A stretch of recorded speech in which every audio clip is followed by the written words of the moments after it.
Well, welcome to Camp Honor Podcast. Your host, Matt Simmons. And Nick Lambert. It's our first podcast. Very first one. First one. I know, that's pretty cool. Like, everybody will have to like, who are these guys? Let's learn a little bit more about them. And they will have to go to episode 1. Yeah, to find out. It is towards the middle of February of 2026. Still 3 feet of snow out there on the ground. Mm-hmm. And so today, the goal is really to, if people stumble across Camp Honor in whatever fashion, to learn a little bit more about Camp Honor, what we're about, why we started, what we do, what we're trying to help, and who we are, really. Yeah, that's right? it. Yeah. So why don't we, I'll do just a little introduction of who, why don't we do what Camp Honor is and what we're about, and then we can do a little bit more of a background on Sounds us. great. So Camp Honor started in 2024, and really you're the vice president on the board. I'm the president, so it's like the two top dogs. But we have an amazing board. We got other members of the board we might get into in a discussion. But ultimately, Camp Honor was your how many years in law enforcement and combined service with your veteran service as well? Over 20. So this is my 30th year of public safety as well as military. So what Camp Honor was started for was as a mechanism and an organization to help other first responders and veterans basically be like us. Yeah. Right? Like, we're still serving. Mm-hmm. I know you probably had more of an opportunity to have opportunities for, like, say, to go out on a disability, for both, for your service as a combat veteran, as well as some of what you face in law enforcement. Me, I've been very fortunate through both my military career as well as my being a firefighter, still being healthy, both mentally and physically. But there are many who do suffer from the traumas of the job, what they face. So what Camp Honor does is we're the tool. We want to give them tools for resilience to combat PTSD, but we're the tool. Camp Honor is the tool to get them in the outdoors. Yeah. And so that's why you see like the deer, the woods. If you look at our YouTube channel, which you, by the way, great job on that. Thank you. He's our editor, he's our publisher. So, but Camp Honor, we want to get veterans and first responders into the outdoors, because when we look back at our lives, and we'll talk about that here in a little bit, it is, if we look at 3 components, it's one of the tenets of what we do and why we're still able to serve. Would you agree? Agreed. So number 1 being God. God has to be the center and the first thing in your life. And then family, like who is your support system, whether it be your physical family or your boys or us, and we build that relationship with the recipients of these hunts as we're out there hunting with them. And then the third one is second to God, probably is most important, is outdoors. Yeah. You can't you can build relationships and get in touch with nature from the inside, I guess, if you're looking out, but it's a whole nother feeling when you're out there doing it. And really the aspect too, I think, because sometimes people, so what we do is we are a nonprofit organization that, we're blessed to be landowners, private landowners of many years of borrowing and stealing any way we can get into the outdoors, whether that be public land, permission, and it's just, you have access to private land where you live. But that's being encroached. It's being encroached upon by urban renewal and sprawl and development. So like a lot of things that we discuss, like God, family, people, like in my mind anyway. You can dive in if you'd like. Okay, there's this silo over here of God, and okay, you said family. There's a silo, and in the outdoors. For me, there's no real silo. It's all. You've got to be intentional about all 3. Yeah. And it's like when one is out of balance, then the others would be as well. Yeah. Like, that's what I find. And I'm not saying that hunting and getting in the outdoors is more important than God. I'm not. I'm saying God is the most important in your family. But if you don't have balance in one of those areas of being able to get in the outdoors, then, I think that's what we were designed. I was talking to a guy today that we're trying to see what some upland bird hunting could look like for Camp Honor. And I was talking to him about when you don't, if I'm not able to personally get into the outdoors, then it starts to affect my marriage. And if I'm having problems with my marriage, it could affect my relationship with God. Yeah, it so will. It's like, it definitely yeah, will. so, Yeah. and I was talking with him about, if we're, biblical component, and we even have a small group that we started in our church, that we round back with recipients of Camp Honor, people that's been on previous hunts. And we're currently going through an amazing book. And so, but I would say that it's part of our design. Yeah.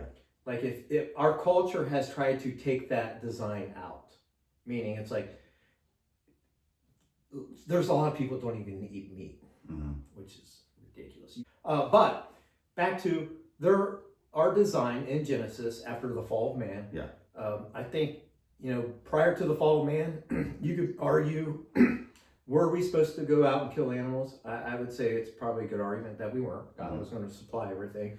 But with the fall of man, and God's, like, okay, you want to do that? Now you got to do this. And so with now you got to do this, I think that hunting, gathering as a man is our responsibility. Yeah. And after the fall of man, your life became harder. And you have to do the hard stuff now. And hunting, or even hiking up some of the trails we go on, it's hard. It's not easy. No. And we could obviously cater to someone who has needs that can't do those things. But in general, taking a life of an animal is a hard thing to do. And then you go through, harvesting it and then cutting it up and all that. And then it's a whole hard process. It's a spiritual process as Yes, well. it is. It's like, we've been on a few hunts and it's been awesome. Camp Honor's been amazing. Not just, I think, like I receive from it as well. And I remember this, you could look back at our videos, and I don't know how much made the video of one of our first hunts, and the individual, after he got his first buck, it was huge to him, which is great. But he had issues, a little bit of trying to, and he worked hard. Like he wanted to do it. But when we had to field dress that animal, there were some issues. It wasn't easy for him. No. And it's not easy. So kind of rounding back to people, there's people who don't eat meat. And then there's the other camp of people who eat meat and don't want to know anything about it. Yeah. Where it came from, how it got to their plate. And if you start talking about it, they get kind of wigged out. They get their meat from the supermarket. All right. That's And obviously where it came from. But what that does is, like the gentleman I was talking to today was about the next generation. And he's heavily involved in upland bird hunting and trying to get this younger generation, is actually trying to get some data from Ohio, like the young hunters. How many, over the last 10 years, are there more kids entering into hunting licenses before, or where are we at with those numbers? So, but all I'm getting at is Camp Honor is trying to get back to what God designed us to be. Lovers of Him, put Him first in our life, no other gods before Him. Love your wife like Jesus loves the church, like we're the bride. We got to be intentional about that. And then, what is our other design? Hunting, gathering. We should be doing that and teaching our next generation. And that's why, for me, when, if you look back at one of our first videos on YouTube, you interviewed me at the spot where I felt like God said, why am I not screwed up for 30 years of service, for, being in the military, being at the fire department, and doing every job of the fire department as a paramedic, seeing all these crazy things and bad things throughout my career. And there's things in your career that you get exposed to too, that most people don't even think of how much that weighs on people. Like, for instance, when we get a call at 2 a.m. on a cancer patient that, say the will wasn't done right, or the do not resuscitate, or whatever, they can't find the paperwork. And now you got family members arguing about this loved one who's sitting there basically dead. And now they've invoked the first responders to kind of be that mediator, whether it's a police officer or us. And it's a weird place to be. Yeah. As somebody who is an outsider, comes into the home to try to help and then determine. So, all of these things, I'm asking God on a deer stand one time, a couple years ago, before Camp Honor, is the fall before we started Camp Honor. I'm like, God, why am I not screwed up? And I felt very clearly, he said, because you do these things and you have this. Sitting in a deer stand, and you joke with me all the time, when are you going to kill a deer? I count them, I watch them, I video them. I will get them in my rangefinder or in my scope. Like, look, I could have killed this deer, but I didn't. Next year. Yeah, we'll get into that podcast here in a couple of different ones about the successes and failures of these hunts. But felt very clearly, God said, you put me first, you put your wife, you're intentional about your family and your wife, the component of who helps you as a helpmate, and then you make time for the outdoors. And so, hence the birth of Camp Honor, and God has blessed it. Yeah, it's only grown from there. So much. Like, from that little seed has grown a forest. Yeah. And so it is cool. And the future podcast, we're going to get into the different hunts, so I don't want to jump into those. But with that, so you started Camp Honor. Yep. And how else are you involved in Camp Honor? Oh, man, I will say that one of the things, if you try to live this life in a biblical manner, you're going to, like, I know me and you joke sometimes that we don't like places like Kings Island. Mm-hmm. And for those that don't know what Kings Island, it's a big amusement park in Ohio.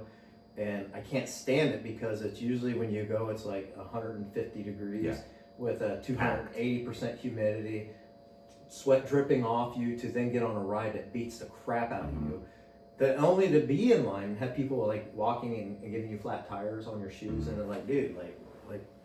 And they smell great. Yeah, so, but we joke about how we sometimes don't like that atmosphere, and so we sometimes cast a net that we don't like people, but really we do. Mm-hmm. And so the last several years of my life, I've been intentional about relationships, building relationships with local builders, because as a fire department, a part of my responsibility was building plans and permits and trying to help people with developments. And you know, when you're dealing with government, like my motto was always like, less red tape, better. Like it's a yes. Whatever you're asking is a yes. We just got to figure out how to get to that yes. Mm-hmm. And where a lot of government places where people go, that's different for them because it's a no. How do you get to yes? Mine was always yes. You can do what you want, but let's figure out the safety component. And so when you take that aspect of government, it throws people for a loop, and it establishes relationships with like, I like you, like you make sense. You got common sense, which a lot of our government does not. We're getting into tax season, if you don't believe me. But with that, the question you're asking is like, what specifically? I've had all these relationships that once I was like, I think it was, we started 24, so it would have been in the winter of 23. Had some guys say, dude, why don't, what you say you're doing is awesome. Mm-hmm. Helping people. We're already taking first responders and veterans out to our land. And they're like, why don't you start a nonprofit so we can help you? Like, so we can help you with resources, and other people who appreciate what you do, appreciate America, but sometimes don't have good organizations that they can get behind and jump onto. Or they may own a business and they have several employees that are veterans, and they're like, hey, take my employees. They need help, obviously, that I cannot give them. And so that's where you also fit in. Yeah, so, and we're unique. We've had a lot of people here locally, because we're a small community here in Ohio, that they're getting behind what we're doing, and it's only growing. My time of giving to my community is about done, and I'm excited for that step of my life. But I know when I get that step out of what I've been doing for the last 30 years and step into Camp Honor and devote all of my passions to this, it's only going to even be better. Oh yeah. But we've also, through my connections of like, being a first responder and knowing what's on the horizon, mental health has been on the horizon for a while on resilience side. And when I say resilience, I mean, resilience is you're going to be hit by traumas in this life, and not just in what we do, but anybody that lives life, you're going to be hit with traumas and things that are going to be tough in your life. And resilience is, how are you going to be resilient through it? A lot of people say, well, I'll be praying for your brother. Well, there are some things that people need to do and steps they need to take. And the resiliency is a big word that has a lot of layers. And then what we do as first responders, one of those resilience is, like you don't get normal sleep patterns for being a police officer, and firefighters don't either. So it's like, okay, that affects your heart health, your blood pressure. You can work out and do all these things. So the resilience side of Camp Honor is huge. And so we've got partners that we've partnered with.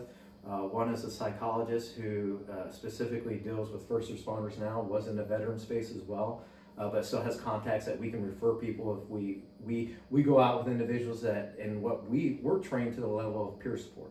And what that means is we can give peer support for people who've been through traumas, but then recognize when they need more professional help past our expertise. And we can refer them to the experts. Yeah. And the good news behind all this is the outdoors will always be part of that resiliency, and there might be some other steps that people need to take along that path. Yeah. And there's nothing wrong with that. No. And the good news too is it was a space we dealt with as the fire department in 2014, 15, 16, like the opioid epidemic, as you did as a law enforcement officer and a police officer. And to know that, usually back then there was no hope for these people. Not that I knew about. I'm like, no, we're going to see these people. Once we see them, they're on our radar. Within 3 to 5 years, they're dead. Like 5-6 overdoses, Narcan, boom, they're dead. Yeah. But then when we started diving in, is there hope, and finding out there is, man, we started making progress, and now people aren't dying. We're still working through those. But same with PTSD, is it's not a hopeless situation. Yeah. There's treatments, and we've linked up with people. We weren't the expert, but we went, Camp Honor found the experts and said, okay, there is hope for PTSD. It's not a label that somebody has the rest of their life. No. There's treatments. There's EMDR. There's other treatments. There's counseling. There's couples counseling. And even somebody who could be a potential Vietnam vet with all of that trauma, and then they, as little as maybe 5 to 10 treatments could be like, she was mentioning the expert or partner with said, it's like a stroke. Some people they experience a stroke, and if they don't go to therapy and they don't get what they need, then they will look like they've had a stroke, versus some people, if it's caught early on and or they get the treatments, it's like they can tell you they had a stroke, but they don't, through occupational therapy and physical therapy. And so that's what's awesome too, is like, no, you experienced that, but now you've been freed from the treatments. Yeah.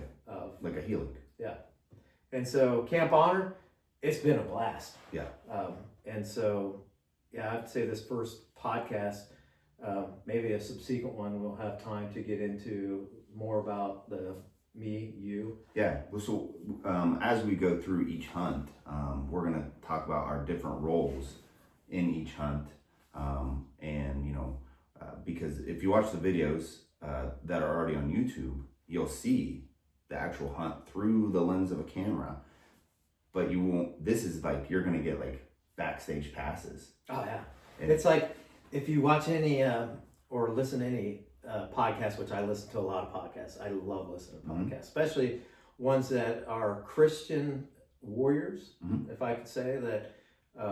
Especially there's a lot of tier 1 specialists that have podcasts out there. We don't have to mention names. You can know who they are.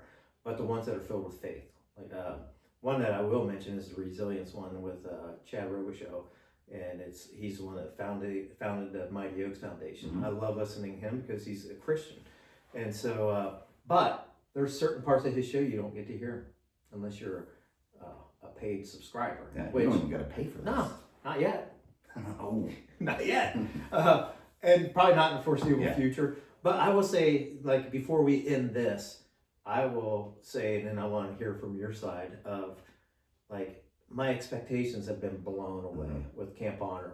I had an idea, what I thought, a perception, what we would be experiencing and helping individuals. And each hunt has been so amazing and different. Yeah.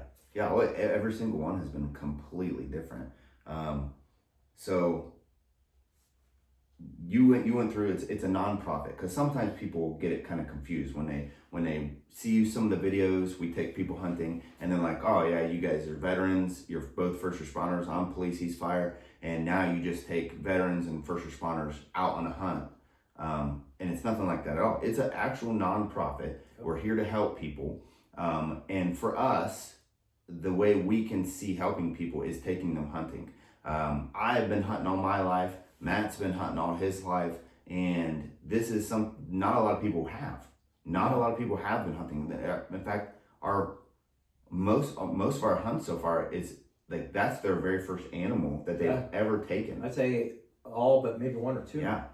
And so we get to experience that with them. And it is a very spiritual experience.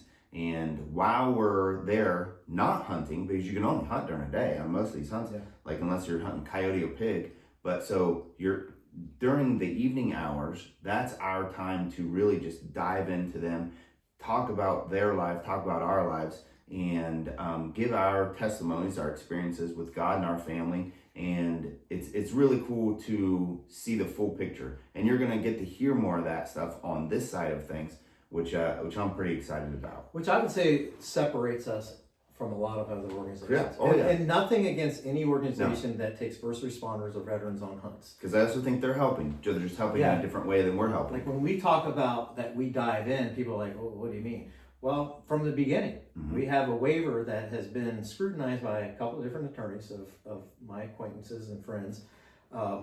And in that, we have them sign and read. But part of that is like, if you're going to go with us, and we haven't had any flack because I think the people, once they sit down with us, but they relinquish, we learned that one of our first hunts, like cell phones aren't good. Like, and we don't, and people can realize that this in your own lives, if you're trying to have a conversation at the dinner table or at a restaurant, just go, next time you go to a restaurant, watch the people who interact versus the people who have a cell phone out in front of them. So for us, we're like, give it to us. It's just more of a distraction. We'll put it in a bag. Than it is here's a helping thing. Because we have the control that we don't do that.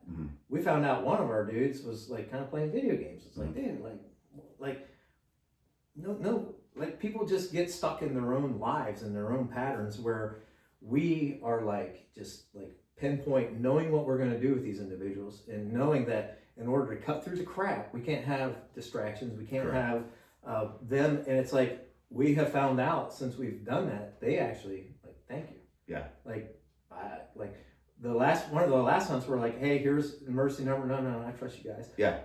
He didn't even care. I don't need to give my number out to anybody. I was like, do you want your phone so you can take pictures? And he was like, Dad, just take the pictures and text them to me. Yeah. He didn't even care. And because that's the other thing is we do want them to know we're going to document this because other people can heal from what they see. And it's a memorable experience. You do want pictures of yourself, with your trophy and stuff like that. And we don't film everything. Like one of our pheasant hunts, the gentleman really got to share with the individual that was kind enough to let us use his property and kill his birds. He said, hey, turn that camera off. We turned it off. We all got to share in some experience of duel of him being able to share some stories he hadn't shared in a long time. And also the landowner getting a deeper appreciation for what we ask our veterans to do for us. And so therefore, it's like he works hard on his property to steward the land as well as the birds and train his dogs. But he feels now part of what Camp Honor is doing by just like a 10-minute conversation. Not only the recipient of the hunt. So that's we give out anybody can apply on the website camphonor.org.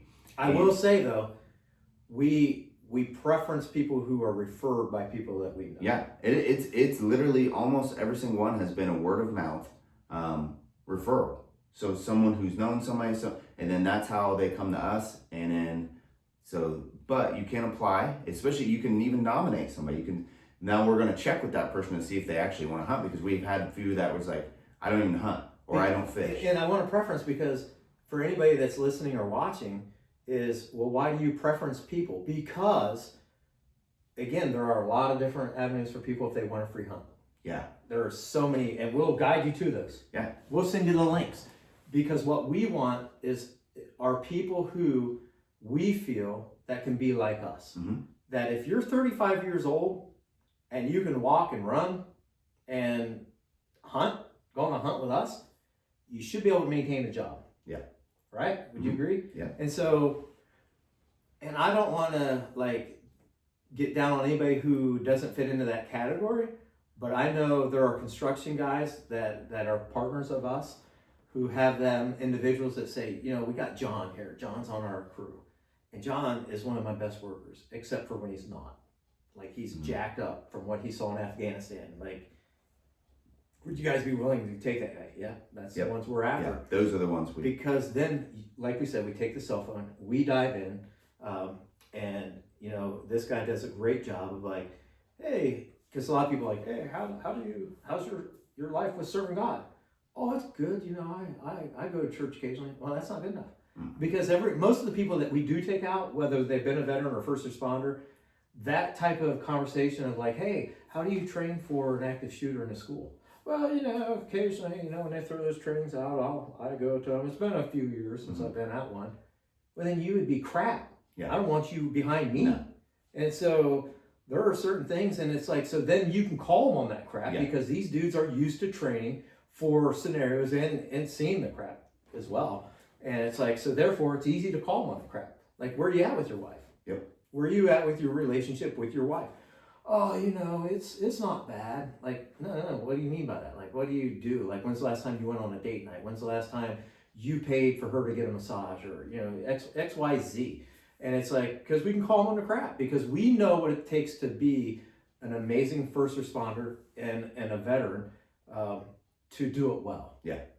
Because we have done it for so long and we do it well. And so therefore, and we're not saying that we do God, that we're not perfect. And we're not saying we're perfect in our marriage, but I got 30 years under my belt. And 22. Divorce is not an option for me. No, me neither. And so, and most of the people we go out on, they wouldn't quit in certain situations, whether it would be in their career as a first responder or veteran. Yeah.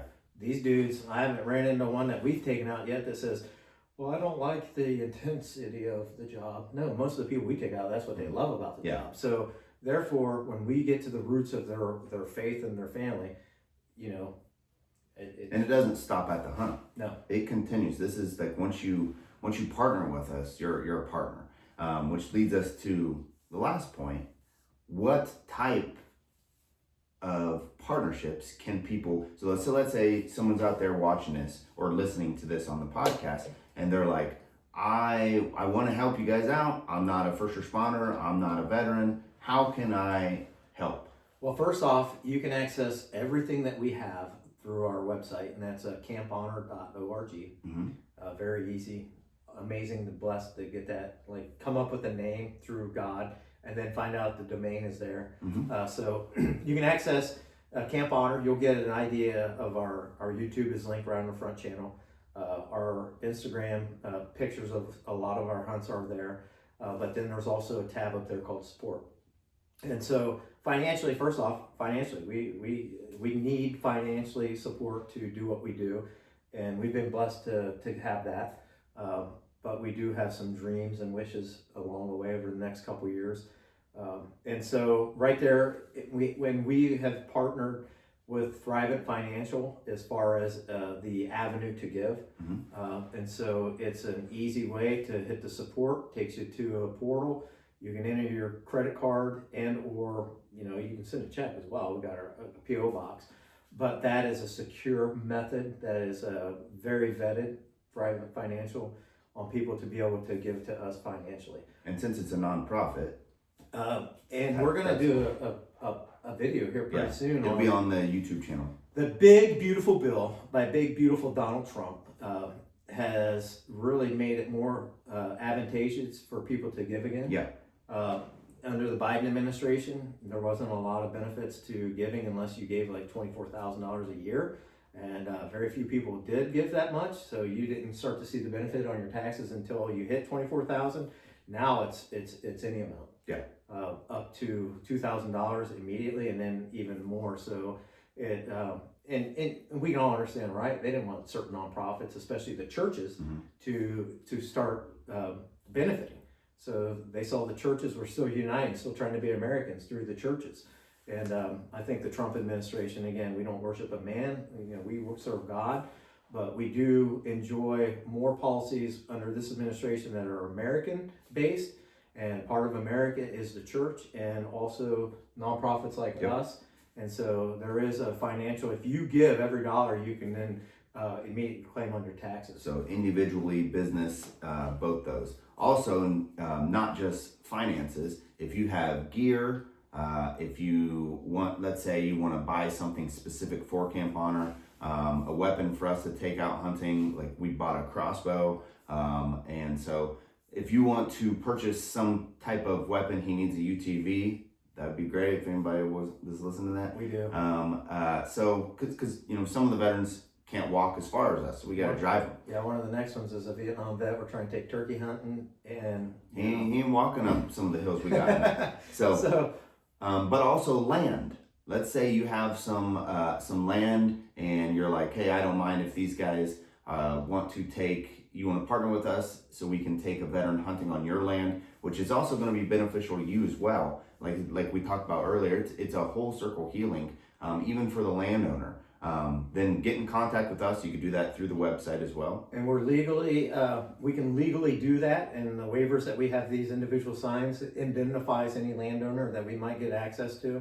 And we also are insured. Yeah, I was about to say we have full insurance. Yeah, as well. we're insured as well as indemnify. We can indemnify anybody that would give us that opportunity. Or if you have any special talents, like you own a t-shirt shop or a hat shop, or you want to help us out in that way. Obviously, we would allow that. And great. We're looking for any partnerships. Yeah. And if you think any way that, man, I can get behind what you do, but I'm not quite sure yet how. Mm-hmm. Email us. Yeah. We got an email there on our website as well, but it's very easy to remember. info@camphonor.org. So email us at info@camphonor.org, and I get all those emails and I respond to all of them. But that's a little bit about Camp Honor. Yeah. How we started, where we're going is just it's amazing. Yeah, it's pretty cool. We just finished the second hunting season of Camp Honor, and we're gonna get into some of the hunts in the later podcast, but it has been absolutely amazing, very exciting. And paramilitary is easy for me and you. You just got back from seeing your son graduate as A school, your daughter graduate boot camp. Two children of yours serve the military, which is awesome, serve our country. But we run our organization as well, kind of like that. So I would consider our hunts missions. Mm-hmm. And then when we're here, we want a broader base. So we do trainings as well. We're planning a training this summer to, whether we use our local veterans organization, but we're going to invite all the Miami County first responders, Miami County veterans, and we're going to do training on resiliency, but also try to do something fun. Yeah. We're trying to get a world-renowned turkey caller to come and give some tips, tricks. Okay. All right. I'm not going to drop names at this point. We got to lock it in first, but it could be the gentleman we're trying to get on our turkey property. Yeah.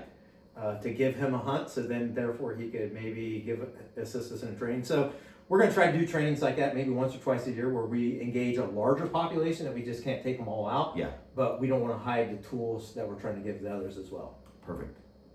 So that's episode 1. Hopefully you got to know a little bit more about Camp Honor, how it was started, and why it was started, what we do. And stay tuned because we'll get into who we are, what makes us tick, a little bit about some of our favorite types of hunting.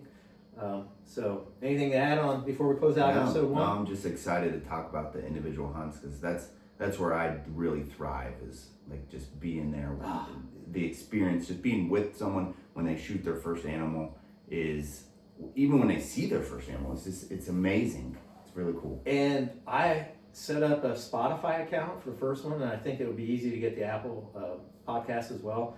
But there's a way to interact on those. So please give feedback if you are listening or watching, to let us know that, even if it's one, we want that feedback. You guys suck. Okay, how do we suck? How can we get better? Or we love what you guys are talking about. Give us more. Can't wait till the next one. Yeah. All right. Well, we'll talk to you in episode 2 coming up shortly. Thank you.